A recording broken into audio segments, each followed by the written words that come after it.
Le 16 janvier 1995, près de la ville de Chicago, dans l'État de l'Illinois aux États-Unis, un chien s'éloigne de chez lui. C'est un berger allemand. Il s'aventure dans un champ, une zone ouverte, calme. Quand il revient, son maître remarque qu'il transporte quelque chose. Il ne comprend pas tout de suite, mais il sait que ça n'a rien à faire là, pas dans la gueule de son chien. Il finit par comprendre ce que c'est. C'est une jambe humaine. Terrifié, il appelle les autorités. La police arrive, elle inspecte les environs, elle sonde la terre gelée, la végétation morte, des traces de pas. Elle découvre alors une scène glaçante. Un corps a été laissé là, ou plutôt caché. Ils ne le savent pas encore, mais ils viennent de mettre au jour le premier indice d'une série d'actes prémédités derrière lesquels se cache une méthode, une stratégie, un prédateur. Bonjour à toi, âme innocente, je suis Azazel, l'archange des ténèbres. Je suis venu dans ton monde pour sonder le plus sombre de l'âme humaine. Aujourd'hui, je vais te raconter l'histoire terrifiante, mais vraie, du tueur en série, Paul Frederick Runge. Mais sans plus attendre, l'heure est maintenant venue de plonger avec moi dans les abîmes.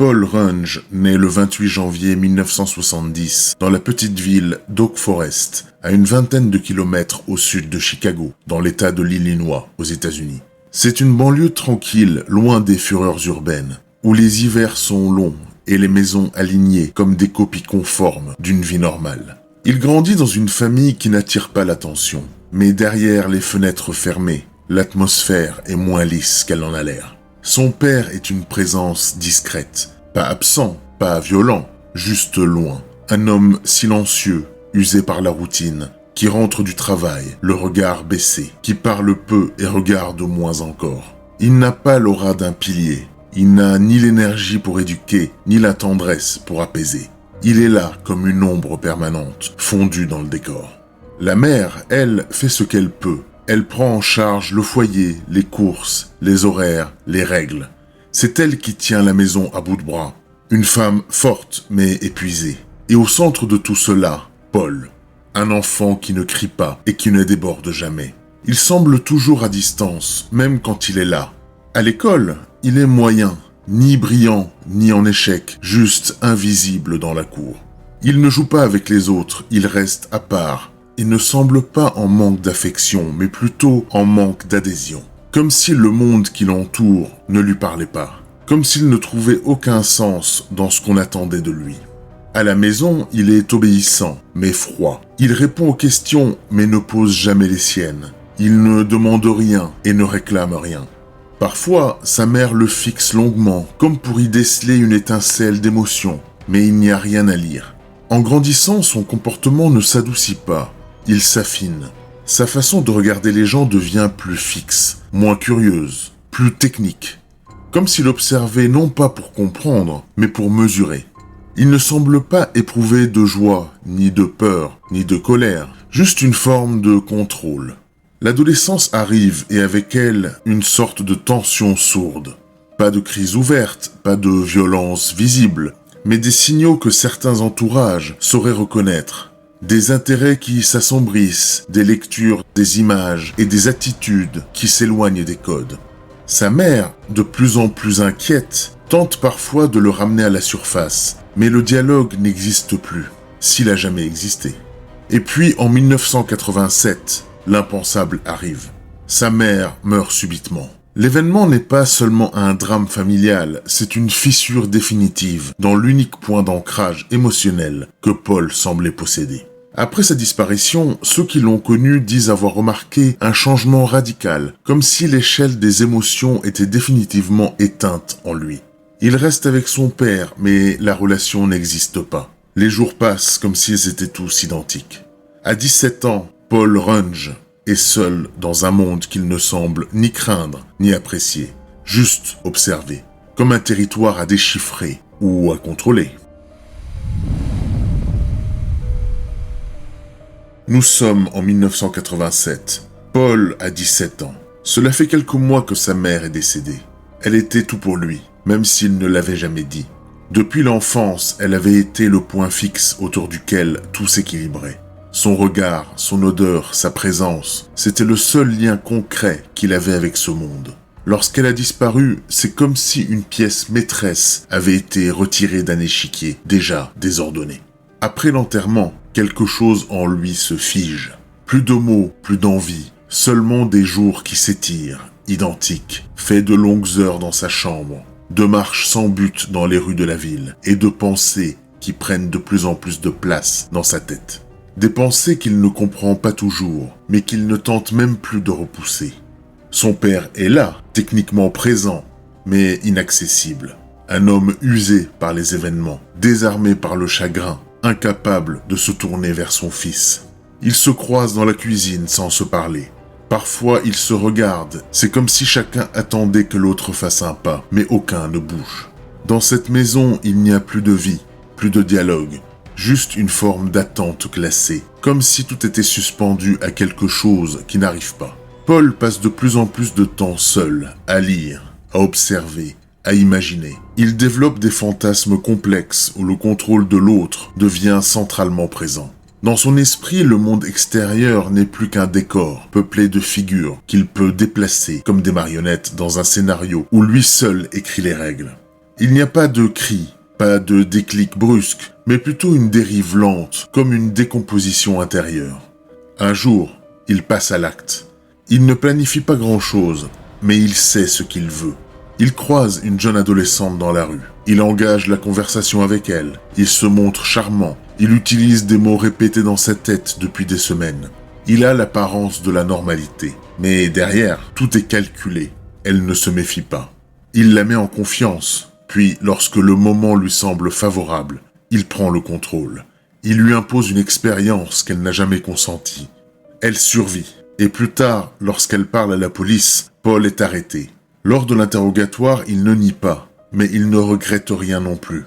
Il répond aux questions avec un calme qui déconcerte les enquêteurs. Il ne semble pas comprendre la gravité de ce qu'il a fait, ou plutôt il la comprend, mais ne la ressent pas.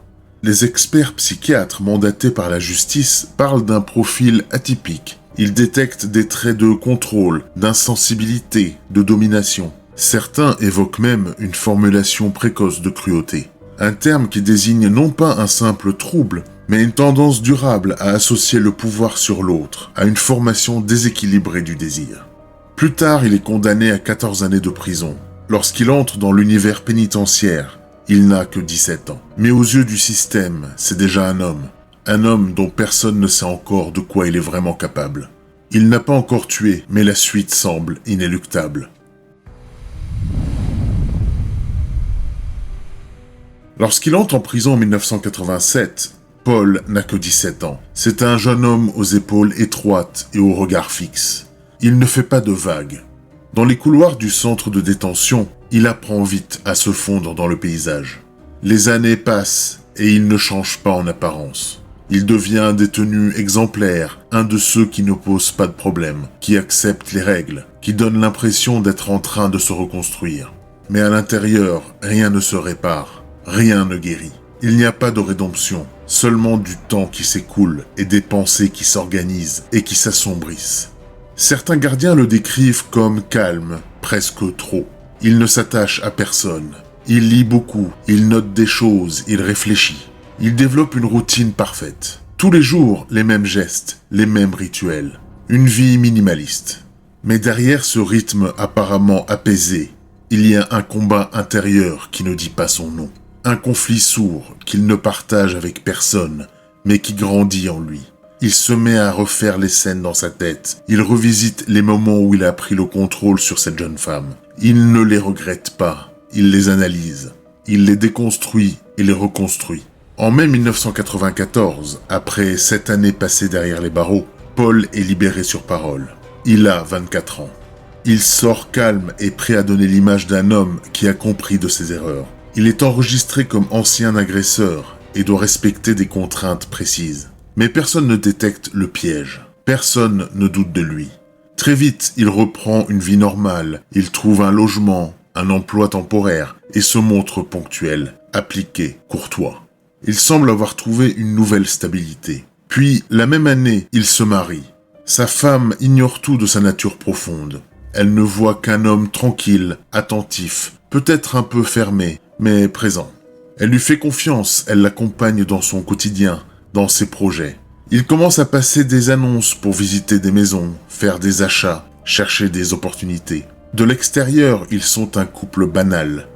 De l'intérieur, Paul élabore, car depuis sa sortie, le combat en lui s'intensifie. Il ressent une pression constante, comme une faim qu'il ne peut pas définir. Une énergie brûlante qui lui monte par à-coups.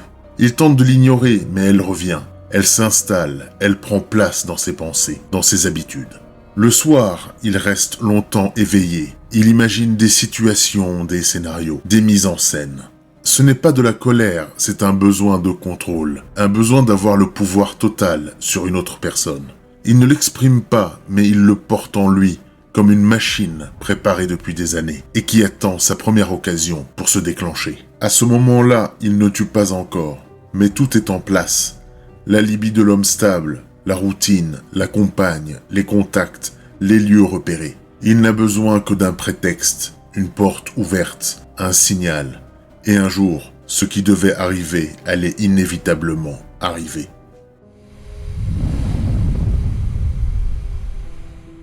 Nous sommes à la fin de l'année 1994. Depuis plusieurs semaines, Paul sent son esprit s'éloigner de tout ce qu'il l'avait jusqu'alors retenu. Le cadre, la routine, le couple, les apparences. Il en a fait le tour. Il n'éprouve aucun plaisir à faire semblant.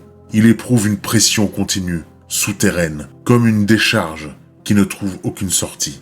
Il s'isolera de plus en plus souvent, parfois des heures, dans une pièce sans lumière.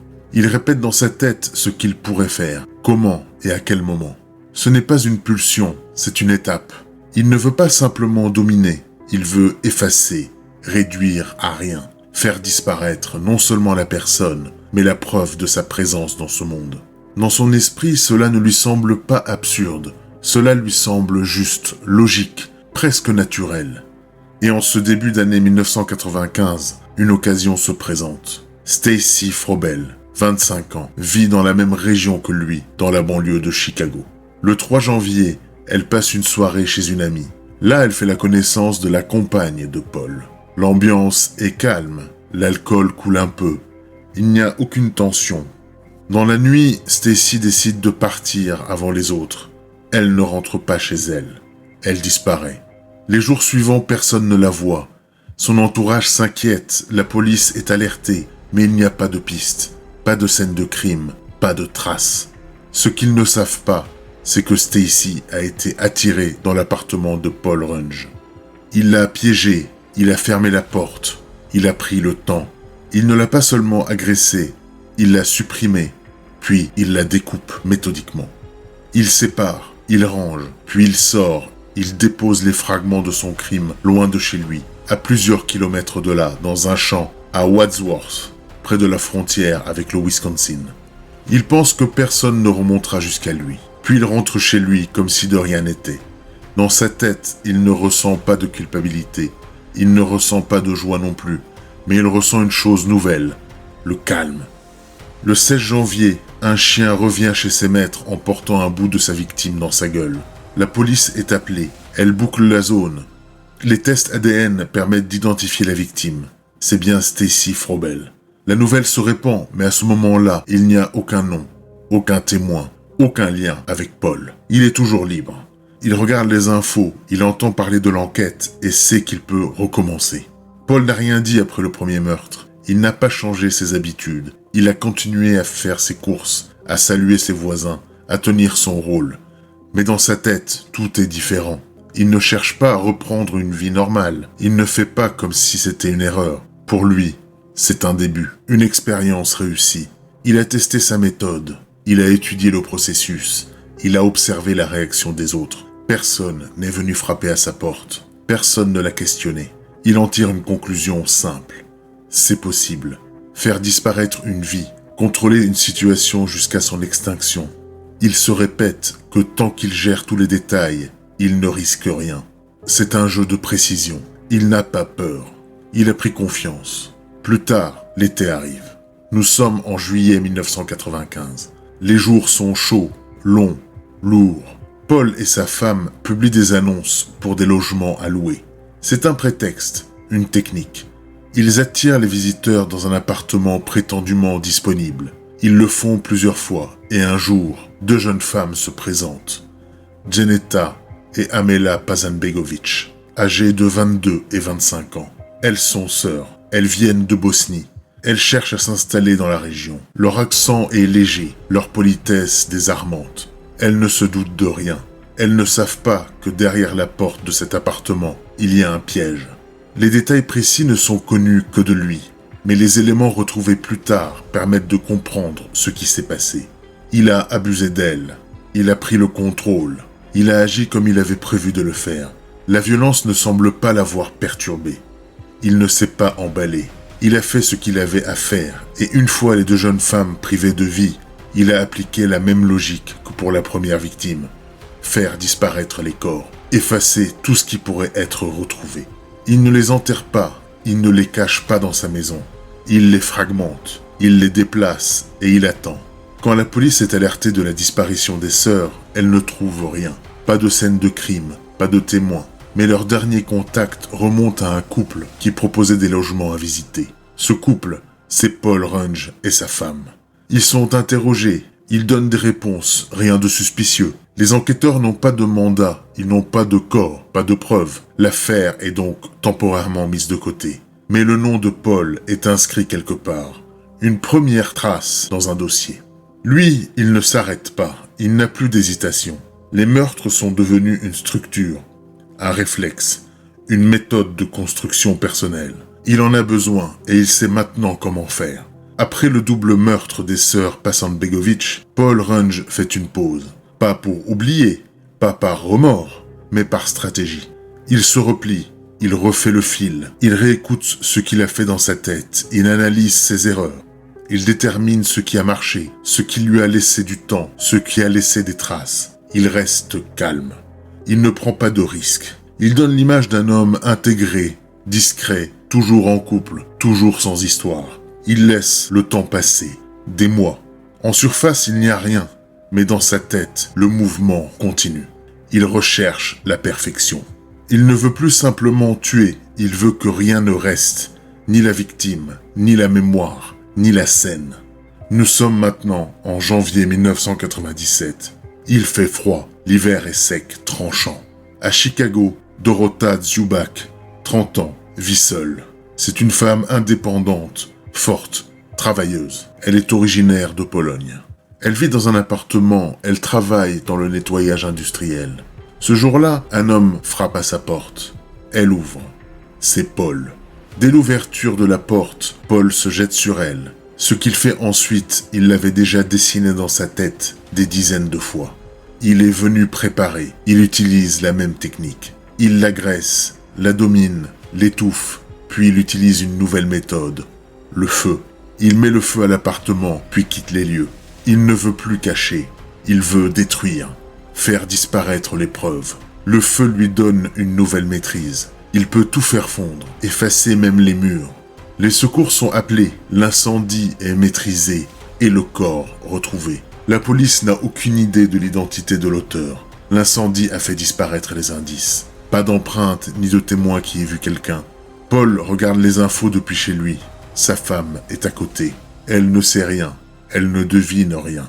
Encore une nouvelle victime, une autre histoire qui ne le rattrape pas. Il est encore libre et il ne compte pas s'arrêter là.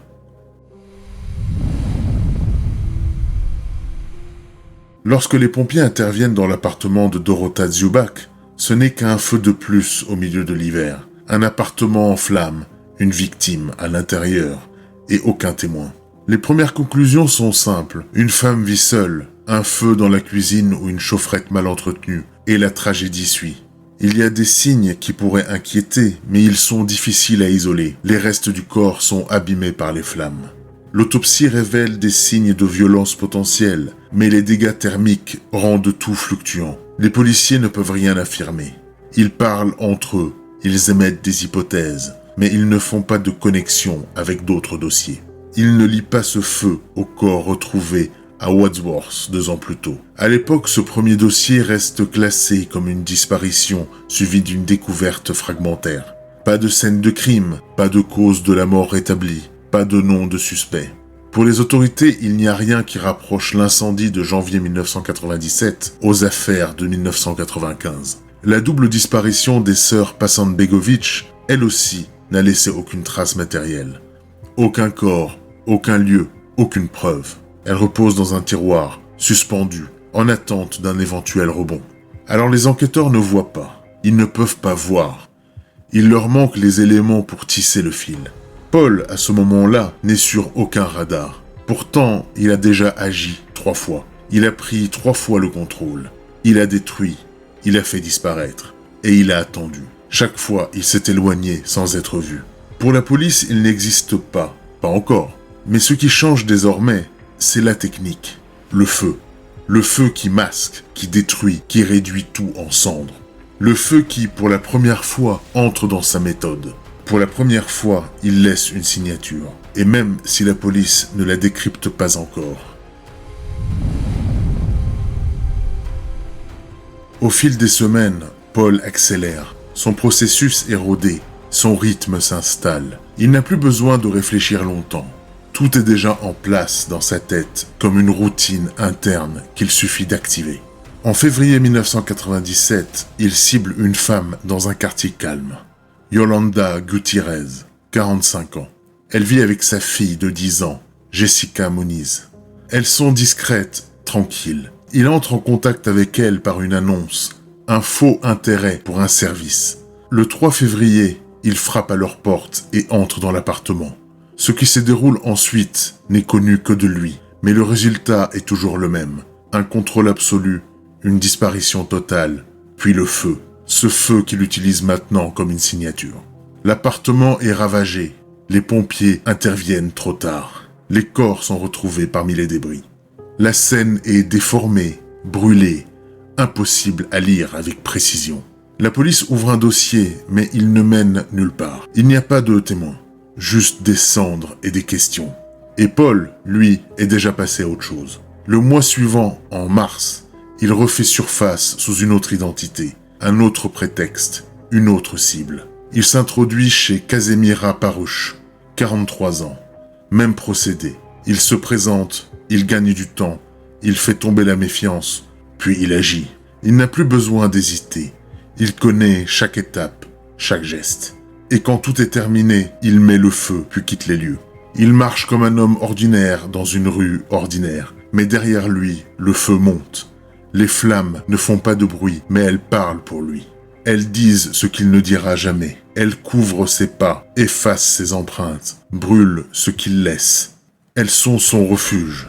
À ce stade, rien ne semble pouvoir arrêter le périple macabre de Paul Runge. Mais bientôt, tout allait changer. Pendant des années, Paul a vécu dans l'ombre, camouflé par sa normalité. Il traversait les rues comme un homme ordinaire, avec un travail, une adresse, une femme à ses côtés. Il n'était jamais nerveux, jamais désordonné. Il savait comment se fondre dans la masse, comment effacer ce qui pourrait dépasser. Pour la police, il était invisible. Pas parce qu'il était discret, mais parce qu'il était organisé, méthodique. Trop propre pour être suspecté. Mais il y a eu une erreur, une faille, une première alerte qui, malheureusement, n'a pas été entendue.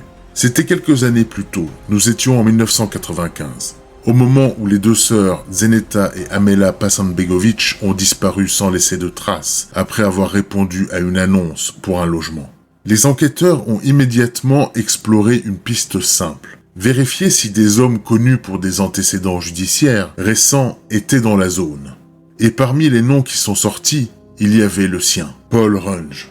Âgé d'à peine 25 ans, il était libéré sur parole depuis peu après avoir été condamné pour une agression commise sur une adolescente.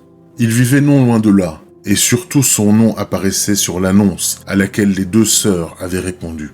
À ce stade, cela ne fait pas de lui un suspect, mais une figure à surveiller. En 1996, les policiers décident de passer à l'action. Ils mettent le couple sous surveillance, puis ils organisent une perquisition. Chez Paul, ils saisissent des objets étranges. Certains peuvent être expliqués, d'autres non. Mais il manque l'élément décisif. Il n'y a pas de corps. Et puis, il y a ce couteau de chasse, un couteau saisi parmi d'autres, qui aurait dû être signalé comme une violation de sa liberté conditionnelle. Mais l'information n'est pas transmise à temps par le FBI. La défaillance administrative passe inaperçue et le dossier est refermé, provisoirement. Il faut attendre 3 ans pour que son nom ressorte. Nous sommes maintenant en 1999. L'atmosphère a changé, la technologie aussi. Les bases de données ADN sont plus précises, les correspondances plus rapides. Après une initiative de la police de rouvrir certains cold cases, dans un bureau quelque part à Chicago, un technicien reçoit un dossier resté sans réponse pendant des mois. Il s'agit d'un échantillon ADN relevé sur le lieu d'un incendie 2 ans auparavant, en février 1997. À cette époque, une femme et sa fille ont été retrouvées sans vie après que leur appartement ait été ravagé par les flammes. L'ADN a été prélevé sur un objet retiré des décombres. Rien de spectaculaire, un détail, mais suffisant pour une comparaison. Le technicien rentre alors le code ADN retrouvé sur la scène de crime dans sa machine, et les calculs débutent. Le logiciel scanne, et au bout de quelques minutes, un résultat s'affiche, un nom, celui de Paul Runge. L'agent ne réagit pas immédiatement. Il vérifie, il consulte le passé de l'homme. Il retrouve la condamnation de 1987, la libération de 1994, la surveillance de 1996, la perquisition, le couteau non signalé, et il comprend. Tout était là, mais rien n'a été vu. C'est le moment où l'enquête bascule. Les policiers n'ont plus besoin de surveillance discrète. Ils ont une preuve. Ils décident d'intervenir. L'arrestation est rapide, précise. Paul ne fuit pas. Il ouvre la porte, il regarde les hommes en uniforme et il s'assoit calmement. Comme s'il attendait cet instant depuis longtemps. Comme si, pour lui, ce moment était une étape de plus dans son parcours. Lorsqu'il est assis pour la première fois en face des enquêteurs dans la salle d'interrogatoire, Paul n'est ni agité, ni sur la défensive. Il ne dit pas un mot pendant quelques secondes, comme s'il observait la pièce, le silence, la lumière trop forte. Puis il commence à parler d'une voix calme, posée. Il ne réclame pas d'avocat, il ne pose aucune condition. Il raconte, d'abord l'essentiel, le double meurtre pour lequel il a été arrêté. Il détaille sa présence dans l'appartement de Yolanda Gutiérrez. Il dit comment il est entré, ce qu'il a fait, comment il a éteint chaque chose, comment il a déclenché l'incendie. Il ne cherche pas à nier, mais ce qui fascine les enquêteurs, c'est qu'il ne s'arrête pas là. Lorsqu'il mentionne d'autres noms, d'autres dates, il acquiesce. Et lorsqu'il lui demande s'il a agi seul, il ne répond pas tout de suite. Il semble réfléchir, puis il dit oui. Il assume tout, comme si c'était normal. Au fil des jours, Paul livre ce qui ressemble à une confession mécanique. Il parle de 7 victimes, 7 histoires. Il ne donne pas toujours les détails. Il ne semble pas éprouver grand-chose. Il décrit les faits comme s'il déroulait une procédure, une séquence d'actes déjà ancienne. Il n'utilise pas de mots forts. Il ne cherche pas à choquer. Mais ce qu'il dit suffit. Il suffit pour comprendre que tout était prévu. Tout était calculé. Chaque rencontre, chaque prétexte, chaque geste.